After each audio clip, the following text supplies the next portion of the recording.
Gutom na ako. Ano kaya magandang lutuin ngayong gabi? Yung simple lang, yung mabilis lutuin. Alam ko na. Tara guys, luto tayo. Tara guys! Ito nga pala ang mga ingredients ko. Bawang, sibuyas, at hot and spicy century tuna. Tadaan! Lan at kutsilyo. Tadaan! Tara guys, simulan na natin ang pagluluto. Tadaan! Ganito nga pala ang paraan ko sa pagluluto. Una, tinanggalan ko muna ng oil ang century tuna, hot and spicy.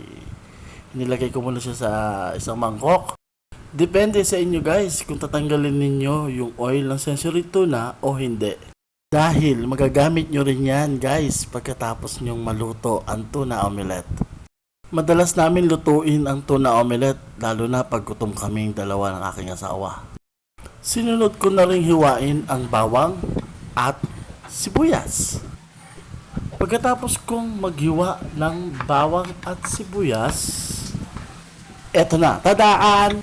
Naghanda na rin ako ng 3 itlog para sa lulutuin kong tuna omelette. Nilagyan ko ng paminta at asin. Nagsindi na rin ako ng kalan at nagpainit na ako ng kawali. Electric nga pala ang gamit namin sa pagluluto. Yan yung in-order pa namin sa Lazada. Nagisa ako ng bawang at sibuyas. Hinintay ko muna siyang mag golden brown ang bawang bago ko ilagay ang century tuna. Kailangan guys, bago nyo ilagay ang century tuna, dapat golden brown ang bawang at luto na ang sibuyas para mas masarap. Napakasimpleng lutuin guys at simpleng ulam lang, pero sobrang sarap nito guys. Pagkatapos mo nga palang gisahin ang century tuna sa bawang at sibuyas, isusunod mong lutuin ang itlog. Kailangan mainit na yung kawali bago mo ilagay ang itlog.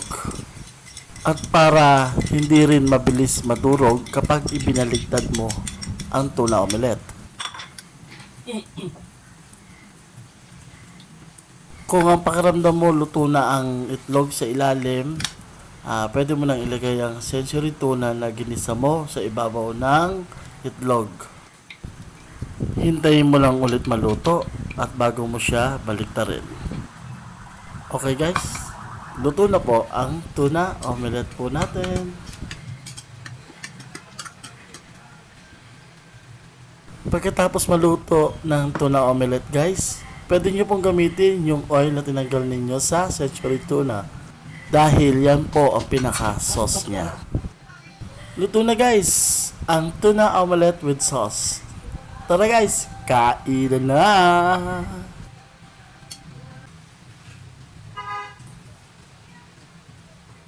Thank you for watching my video guys. Please like and share. And see you on my next video. Bye bye. Yummy.